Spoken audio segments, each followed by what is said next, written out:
So, good morning, everyone. It's my pleasure to welcome you to the MBM conferences. My name is Bastien from Minergie Clusters, and I will be your host and moderator in this conference. So basically, my role will be the timekeeper, but I will also write down your questions because you don't have the mic activated. So what you have to do is to write down in the chat any question you might have. And at the end of the conference, I will read them loud, and then Mr. Vignolou will be able to answer to your questions. So pretty briefly, this will be 30-minute session. The first presentation will be 20 minutes, and then we will have around 10 minutes to answers to any question you may have. So please, Bertrand, the mic is yours. Thank you. Hello, everybody. Welcome to this webinar. So my name is Bertrand Vignolous, and I am innovation designer and co-founder of Antro Design Agency. I give you my phone number and my email, so do not hesitate to contact me after this webinar for further information. Today, we will talk about sustainable design.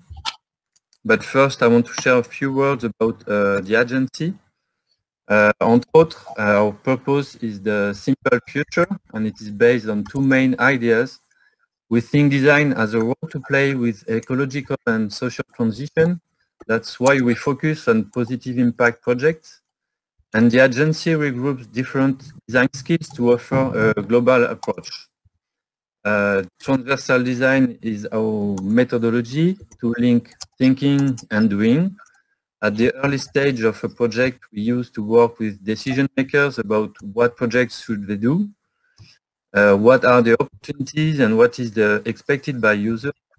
This is strategic design and design thinking. Starting from the user's need, this process can bring to produce physical or digital products and services. And when the project is validated with the proof of concept, we enter in the operational design. This is our core business. We do industrial design and engineering for products, and we do digital design and integration. Why do I want to talk about sustainable design? I hope I will not surprise you saying that tech industry is globally not sustainable today. By tech industry, I mean all electronic and digital products and services in general. Unfortunately, figures show us that the digital transition contributes to climate change more than it helps to prevent. Today, greenhouse gas emission of digital economy is 3.7% of total global emission, and it is expected to increase to 10% in 2025. Uses are exponential, and this overconsumption of digital is not sustainable in energy and material. And when we consider the digital services, we have to take into account all the equipment needed to run it. This is a quick introduction, and I will not spend more time to detail problems because we have a short time today. And I prefer to focus on sharing solutions. About design, you may know this drawing which defines what a good design is, the right balance between offer desirability for users and economical viability and technical feasibility. But how can we define sustainable design? There is a new circle to add, the integrity circle. It means that the project will take into account its global impact on environment and humanity. And when you integrate this at the starting point of the project, it can change everything. It opens new opportunities and gives also new objectives. But it also brings new constraints on the project, and it is the job of the design to deal with constraints to find solutions. Considering this, we are confident to say that it is necessary to work on the what to ensure the positive impact. What is our project vision? What is our purpose? If it seems obvious, it is not for everybody. Sometimes the starting point, a technical invention or a business opportunity or simply a fun idea, and we forget basics. If we step back, we should ask ourselves, is that project reasonable? Do we use resources and energy for something good? Do we use technology for something useful? As we know that all activity has impact, maybe we should focus energy and resources on what does really matter. We don't talk about solutions, but about problems to solve. We are not here to give good points or bad points, but we want to share with you and with our clients our vision of a simple future. And I will give some principles to explain that. There are such challenges to undertake that I'm sure that technology can help. Here is an example. We are currently sending to trash tons of electronic components just because no one spent time to dismantle it. If you look at the whole system, it is a waste of energy. We produce new components and in the same times we throw the same components. We don't know how it could be economically viable, but we have to focus on this what and to try something. This is our first principle, to focus on the what before thinking of the how. I chose this example of electronic waste because at the agency we work on a design research project to consider this waste as a new resource. We try to imagine new streams to use it. This is the refurb EEE electric and electronic equipment project. Progress and technology is always associated to performance. It is very demonstrative in automotive industry. Technology and technical progress is used to bring new function, more comfort, more security, and more performance.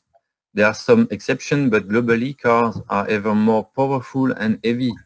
And in the same times, legal decrease. It doesn't make sense. So we can consider this question. Should the new products be more powerful than the old one? We should focus on users' need and try to satisfy it with the minimal product as possible. This is our second principle. Today, an innovative car should be compact, low energy, reliable and easy to repair, and maybe adaptable to car sharing. This concept car from Toyota is made of EPP. An example, but it's an interesting car. It is very light and it helps to save fuel or electric energy. And the foam shield prevents body from being damaged. It is far from automotive standards, but it is interesting for urban mobility. I suggest you to read this book of Thierry Kazazian. There will be the edge of light things. He was one of the first eco-designers and a visionary man, and the book illustrates a desirable future with low-impact projects. Why is design involved in solution impacts? Of course, design job is to define solution, and to deliver expected function and services, we create products. We decide of the architecture, we choose process, and we choose material. Everything which has impacts. 80% of environmental impact is decided during design stage. And it is not efficient trying to limit the impacts when the solution is already designed. It is a global approach, and the best tool to consider it is the product life cycle. You may know the schema. This is a cradle-to-cradle approach. From raw material extraction to end of life, the product life cycle takes into account all steps and impacts. We talk about life cycle assessment. It is used to compare the full range of environmental effects by quantifying all inputs and outputs of material flows and assessing how these material flows affect the environment. For each stage, we will see how eco-design can influence or limit the product impact. This product life cycle starts with raw material needed to build things. At these steps, we try to reduce or avoid material extraction. Solutions are quite well known. Use renewable material, non-fossil based, such as biosourced material. There are interesting developments with algae, for example. Or use recycled material, which avoid extracting new. Today, the field of used material is so huge that it is a real alternative. To make analogy with oil, we can tell this is a new raw. Another point, I'm not specialist about social impacts, but fair trade offer some guarantee. And another question is, where does it come from? Can I use local material and resources for my production? As logistics and transport have an impact, obviously it is better to make things locally. As I said, waste can be considered as a new whole, and more brands integrate this and invest in research to produce with recycled material. This is the case of Adidas, who developed a project with Parley, an organization which protects oceans from pollution. And the what is following: how to make a desirable and sustainable shoe with plastic waste collected on the beach. This is a pretty good starting point for positive impact. And the promise is 100% recycled materials in 2024. What is the designer role into this project? The design job is to turn the idea into an industrial reality. This kind of projects do not use common process or supply chain. This is new material, new processes, and also a new customer experience. And designers have to create the new design language for this product range. Of course, we can imagine that the project is not profitable at the moment, but the first win for the brand is communication, because people care about environment. Another example is a project named Print Your City. In partnership with Coca-Cola, designers turn trash into urban furniture using 3D printing. And it can be our third principle: make things from upcycled, recycled, or biosourced material. Then there is the production stage, when we transform raw material into products. This is a very technical stage, and it is often difficult to get information about the real impact. And to ensure clean process, it is necessary to take care of energy and water consumption, such as waste like chemicals or fumes, this kind of waste. But today, technology offers new opportunities. Robotics, generative design, additive manufacturing offer solutions to produce locally and in a very flexible way. We have seen during the COVID crisis that it is possible. Personal protection were produced by makers and Fab Lab at the closest from users' needs. This is a hard trend for industry to decentralize and make flexible manufacturing, to be able to iterate and adapt its production very quickly. This is a very good way to imagine new products and new services out of constraints we usually have with industrial production. This is the Michelin visionary concept, a tire made with additive manufacturing. There is no air because the wheel structure can absorb shocks, and the tire's drawing is adapted to weather conditions. And you can reshape tires into stations on the road. This is a concept, but it shows where the future can go for this industry. And it is already a reality for Michelin with the Uptis project, a no-air tire soon ready for the market. But it doesn't have to be technology. Sometimes low-tech solutions are the best. If I compare these toilets with the one we have seen before, this one is the simple future. There is no water consumption, it is low cost, accessible everywhere in the world, and it can produce fertilizer for agriculture.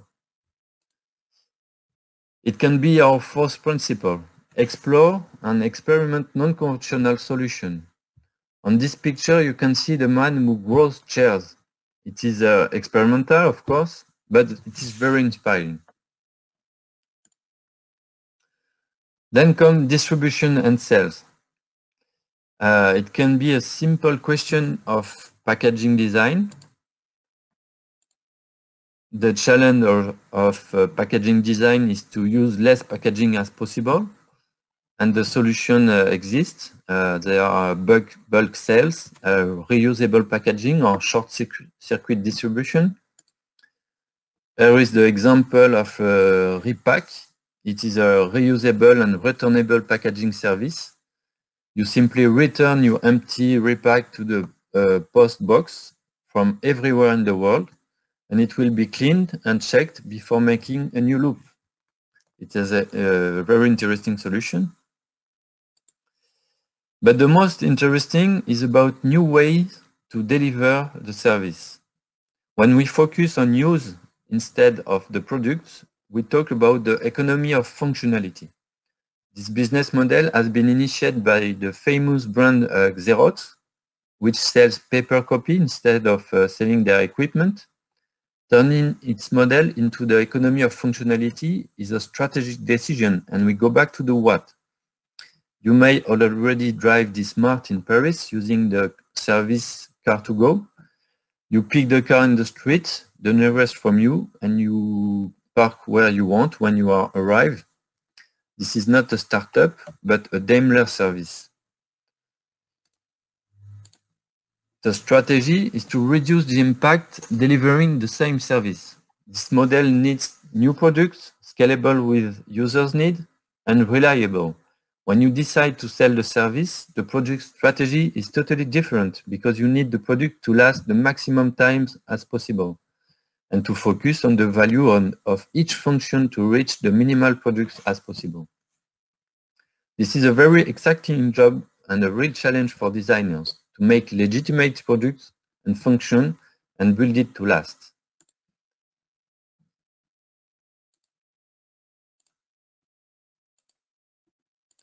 Sorry.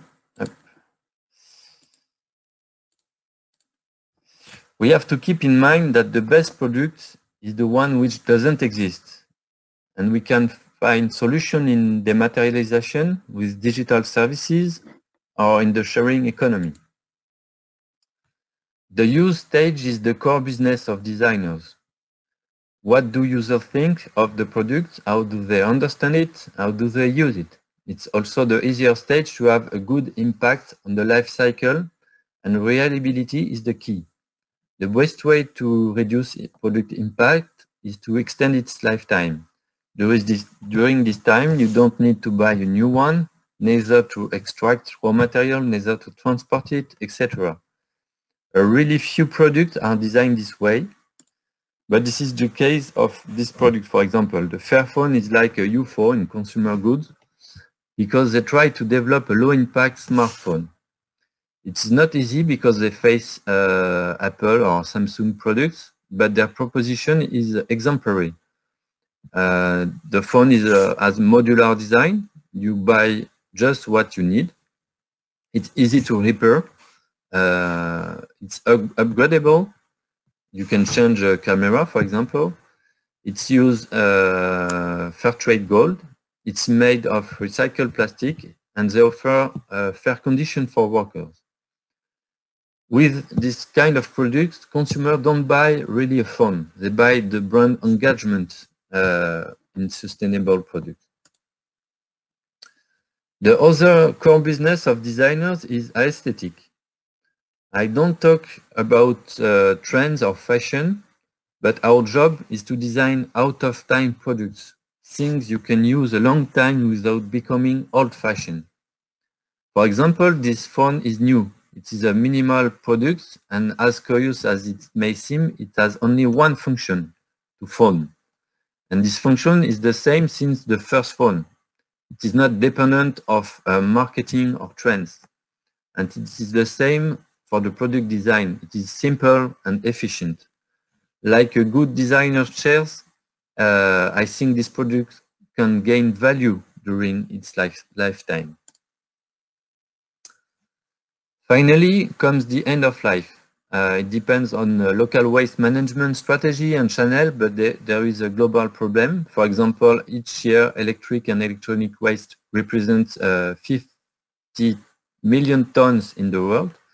Only 20% are collected and recycled, and the other 80% are burned, stored, or buried with big impacts on people's health and environments. However, it is necessary to turn this waste into new resources and to find channels to valorize it. To help recycling, it is important to identify material and some brands create their own channels. Nespresso is an example. With their new offer of coffee pods, they create a very valuable product.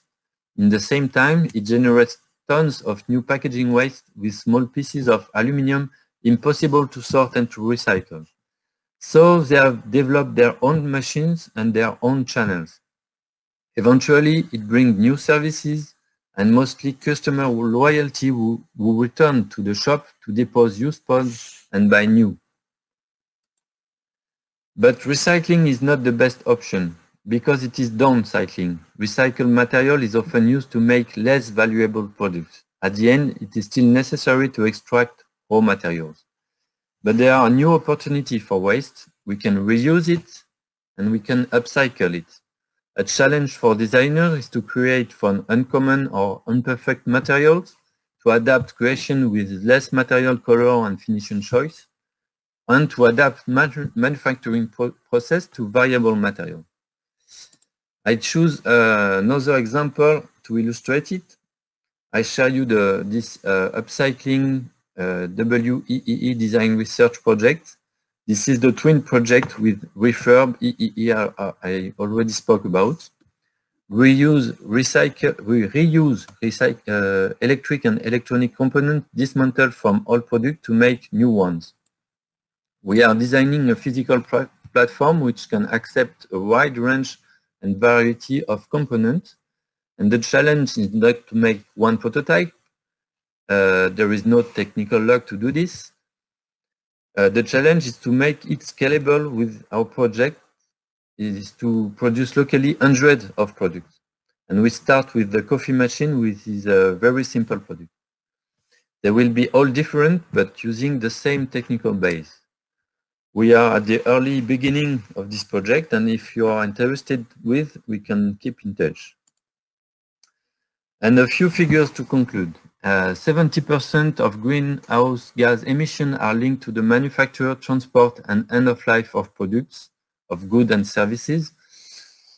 More than 50% of consumers say they want to buy responsible products, and they are already ready to pay 20% more for that. And the circular economy roadmap aims to reduce resources consumption by 30% in 2030. And to achieve this objective, we need to change our models now. So my proposal is to have a try and to build the simple future together. Thank you for your attention. I will attend the business meeting today, so if you want to talk about your project, you just have to schedule a meeting. And if your schedule is full, you can write me an email. You have my email address here. And maybe we have time for a few questions. Yes, indeed. Thank you, Bertrand, for this very timely presentation and comprehensive one. I think we had the chance to discover some new, innovative and powerful designs. So maybe if someone have a question, they're more than welcome. Hi Bertrand, this is David. Thank you very much for your presentation. I just have a quick question. How is the level of maturity of the enterprise for this topic? Which enterprise do you speak about?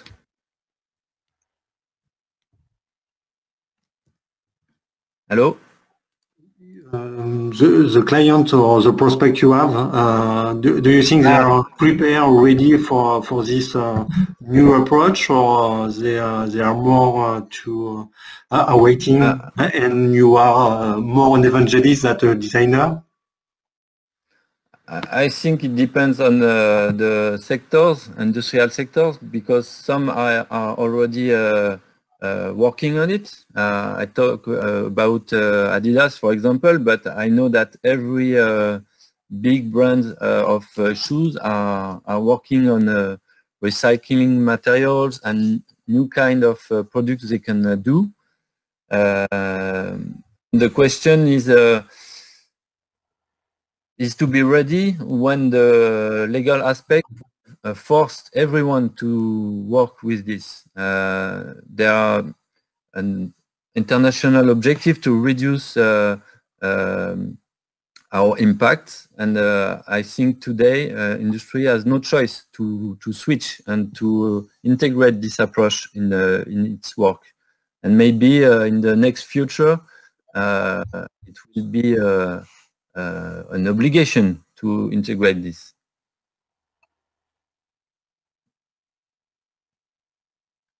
Thank you. Is it answer your question? Yeah. But the fact that I see no questions, so I keep on asking you some question. But the difficulty is not only to make the client switch to this. It's also to make it happen. And as designer, is quite difficult because you can think about things. But if you want to recycling or redefine the process, it depends also of the capacity to reintegrate products and material and so on. So yeah, of course, it has to be a collaborative project. I mean, of course, designers are not expert in material, not expert in a process or recycling process. But the global approach allows to fix the strategy and the objectives, and then to make innovative projects with partners, with a laboratory or with material experts. But the most important is to give an impulsion in this way. And as you told in your presentation, designers have to have a strategic approach and to convince a decision maker to work in this way. Bertrand, we have a question on the chat. Yukiko Vincent is asking, what kind of law is enforcing the industry to make the product easy to repair or long-lasting? I'm not an expert on the legal question, but I know that the law is moving, and recently I have seen a European law who encourage and strongly encourage brands to make their products more repairable, and it is the case for electronic device for house. So they have to keep spare parts, for example, during 10 years to make the product being repaired. And I know this is the hard trends to help that and to make it easier for people to repair the products and to make it long last.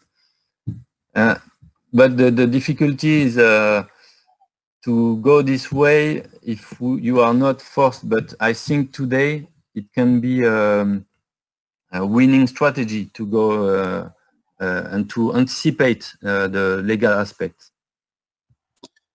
Great, thank you, Bertrand. I believe the time is up, so I propose to close this session. Again, thank you very much. I wish you all a very happy Minalgic Business Meeting Day, and well, have a nice meeting. Thank you. Thank you. Bye-bye.